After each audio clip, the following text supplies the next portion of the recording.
Kita kembali lagi lanjutkan perbincangan langsung saja Mas Seno. Sebelum jeda tadi sudah sempat saya sampaikan pertanyaan kepada Mas Seno, termasuk juga melihat bagaimana hasil survei hingga saat ini dan ada nama-nama calon yang begitu kuat ada di benak masyarakat di Jawa Tengah yang selama ini kita sebut sebagai kandang banteng. Apakah kemudian adanya split vote tadi juga dikatakan oleh pihak LSI, ada dari Bang Yus, ini bagaimana pengaruhnya ke langkah PDIP berikutnya? Silakan Mas Seno.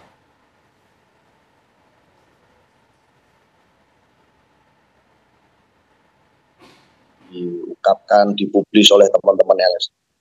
Sebenarnya kan yang kita bisa baca adalah jangan-jangan ini ada juga masyarakat di Jawa Tengah yang lebih kenal dengan nama Mas Hendi daripada Mas Hendar Priyadi. Kenapa begitu? Karena kalau bicara dari track record pengalaman secara elektoral, secara keterkenalan, secara ketokohan, itu nama beliau sangat dikenal oleh masyarakat Jateng. Di Semarang saja pernah kemudian terpilih di periode keduanya itu di angka di atas 90%. Nah, sama dengan nama-nama yang lain yang hari ini sebenarnya sedang digodok oleh partai. Tetapi kan PDI Perjuangan ini memang belum memberikan satu rekomendasi kepada satu figur spesifik. Artinya kerja-kerja elektoral untuk melakukan branding secara khusus yang dilakukan oleh segenap kekuatan partai di PDI Perjuangan ini belum terjadi. Bukan karena apa, tetapi kami memang belum mengambil satu keputusan. Kami bersyukur dan berterima kasih bahwa di Jawa Tengah secara historis memang menjadi basis elektoral kami dan punya sejarah panjang bonding dengan PDI Perjuangan. Artinya bahkan di pileg yang lalu pun kami masih dipercaya menjadi partai pemenang pemilu legislatif di Jawa Tengah. Kami juga punya banyak sekali stok kader yang memimpin dan berhasil menjadi pemimpin di berbagai daerah di kabupaten kota di Jawa Tengah yang membuktikan bahwa PDI Perjuangan dan Jawa Tengah memang identik. Oleh karena itu masih punya cukup banyak waktu bagi siapapun untuk melakukan kerja-kerja politik dan kami pun tidak ingin tergesa-gesa. Artinya pilkada dalam perspektif kami ini bukan sekedar persoalan how to win, menang kalah, tetapi setelah menang asumsinya lalu mau ngapain?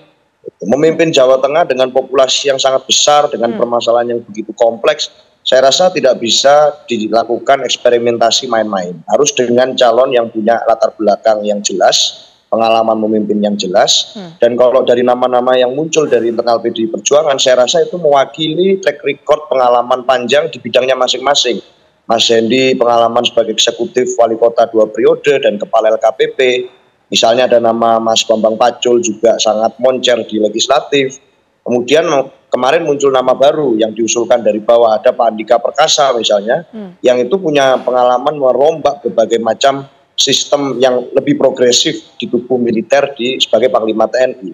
Jadi nama-nama ini adalah nama-nama yang harus kami pertanggungjawabkan pada rakyat siapapun yang kami pilih nantinya. Tetapi kami yakin bahwa efek apapun itu, kami percaya pada kekuatan kolektif dan efek yang paling cespleng adalah efek rakyat. Menguji ketokohan seseorang di pilkada itu tidak hanya dari endorsementnya, tetapi dari pengalaman rekam jejak panjangnya.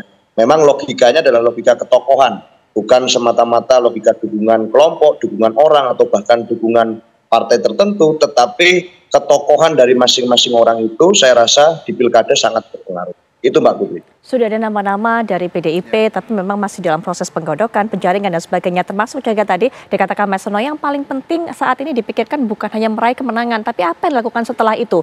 Itu yang menjadi alasan Mas Hensat. Iya, tadi menarik juga.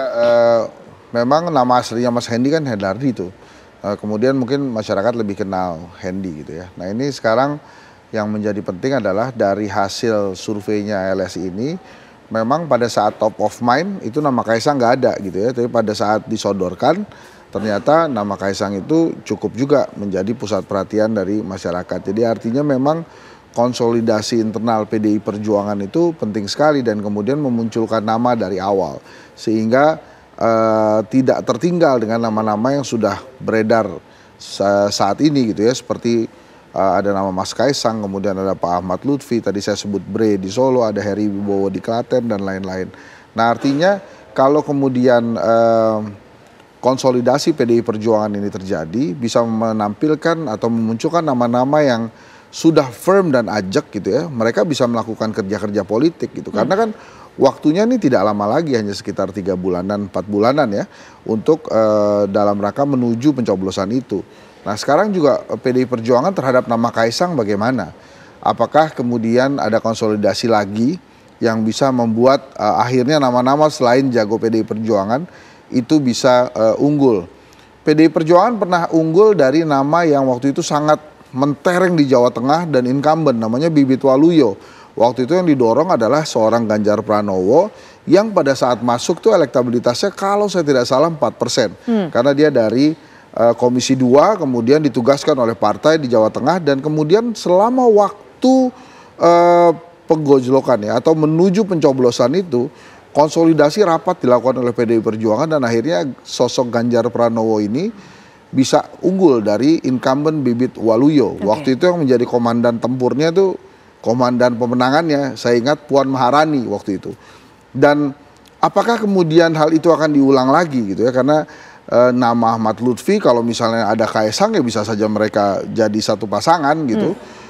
Itu pasti bukan nama yang sembarangan di Jawa Tengah, walaupun Mas Hendy 2 kali di Semarang dan kemudian sekarang LKPP, tapi perlu juga masyarakat memperkenalkan atau dikenalkan dengan nama sosok dari PDI Perjuangan ini gitu. Sementara P3 pun mendapatkan imbas dari koalisi yang kemarin kan, nama kadernya juga muncul dalam survei dan itu bagus sekali. Nah, balik lagi ke PDI Perjuangan, kisah manis Ganjar Pranowo itu bisa saja kemudian terulang bila mereka konsolidasi dari sekarang. Waktu itu Puan Maharani yang memimpin. Nah, entah apakah untuk kali ini Ganjar Pranowo yang kemudian menjadi ketua tim sukses pemenangan di Jawa Tengah, karena terakhir saya ngobrol dengan Mas Ganjar pun dia mengatakan kandang banteng sekarang risau karena memang kesolidannya diuji dari sebelum Pilpres dengan banteng versus celeng. Nah, sekarang muncullah nama-nama baru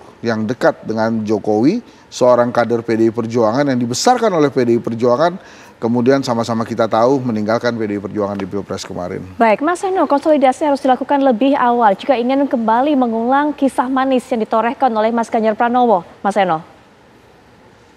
Ya, hari ini sedang dilakukan pemantapan dan penguatan terus-menerus. Yang melakukan kajian adalah Mbak Puan bersama Pak Utut dan tentu Pak Bambang Pacul sebagai Ketua DPD. Ini dilakukan terus-menerus untuk mencari sebenarnya aspirasi masyarakat lebih condong ke siapa. Apalagi kalau bicara tipologi sejarah di Jawa Tengah, ini kan pasangan nasionalis religius sebenarnya sangat diminati dan dibutuhkan. Di pakem sosiologisnya begitu. Secara waktu ke waktu, dari waktu ke waktu, kalau bicara tentang dominasi di pemilu kada, PDI Perjuangan dan P3 ini sempat bergantian memimpin Jawa Tengah. Artinya apa yang menjadi kerjasama politik koalisi semangka itu secara historis terjadi. Nah, hari ini pun saya rasa kami menghargai apa yang menjadi dinamika di masyarakat. Meskipun masih terlalu awal untuk bicara tentang peluang kemenangan yang final, karena di dalam politik itu injury time biasanya yang sangat menentukan, harus diingat betul bahwa endorsement dari sosok-sosok penguasa incumbent misalnya saat ini, itu tidak kemudian melenggang di ruang kosong.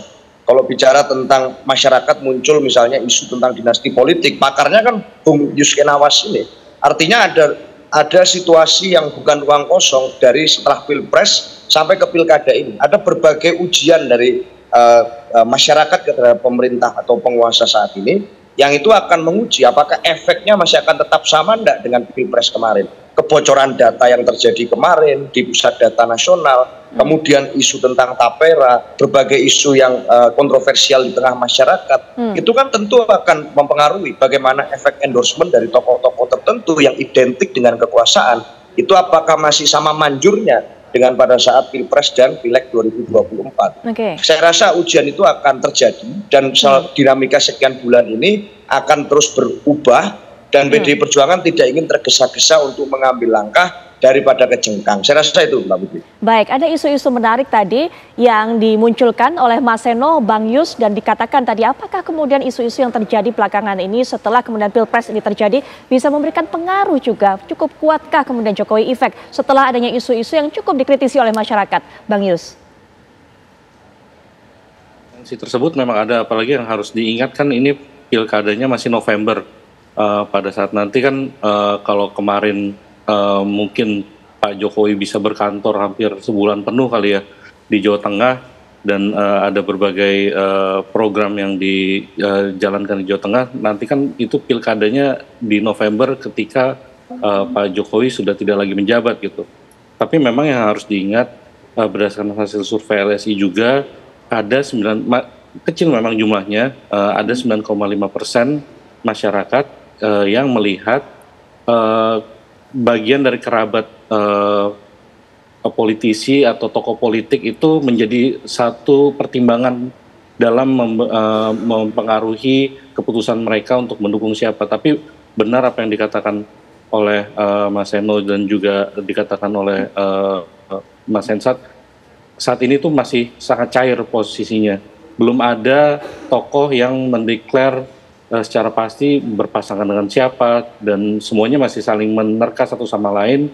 Logistik juga mungkin belum turun, tapi yang harus jadi perhatian juga, kalau kader-kader PDIP ingin serius menantang mereka yang diasosiasikan dengan Pak Jokowi, itu yang harus dilihat berdasarkan data yang kami punya. Awareness atau popularitas mereka itu masih belum mencapai titik optimum, masih rata-rata di bawah. Misalkan Pak Bambang Pacul itu ada di 37%, Pak Hendrar Prihadi itu ada di angka 18,7% gitu, masih sangat rendah gitu popularitasnya. Meski yang harus dicatat adalah likability mereka itu cukup tinggi.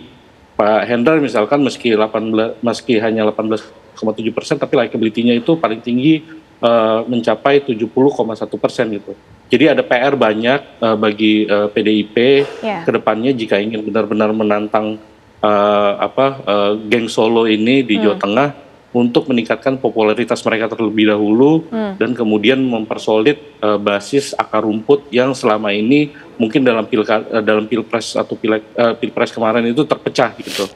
Dan ini PR terbesar buat PDIP. Baik, Mas Seno sudah disampaikan tadi oleh Bang Yus, jika memang ingin menantang kandidat nanti yang terkait ataupun juga terafiliasi dengan Presiden Joko Widodo, geng Solo begitu, awareness harus mulai dibangun dari sekarang, popularitas juga harus ditingkatkan. Nanti Mas Seno bisa berikan tanggapan setelah jeda, termasuk juga Mas Awi bisa berikan pandangan. Mas Seno sudah menyebutkan tadi, sepertinya pakem di Jawa Tengah begitu kuat menduetkan nasionalis dengan religius. Akankah kemudian ini artinya duet kembali PDIP, P3 akan kembali terulang? Nanti ya Mas Awi, setelah jeda kita akan kembali bahas sesaat lagi.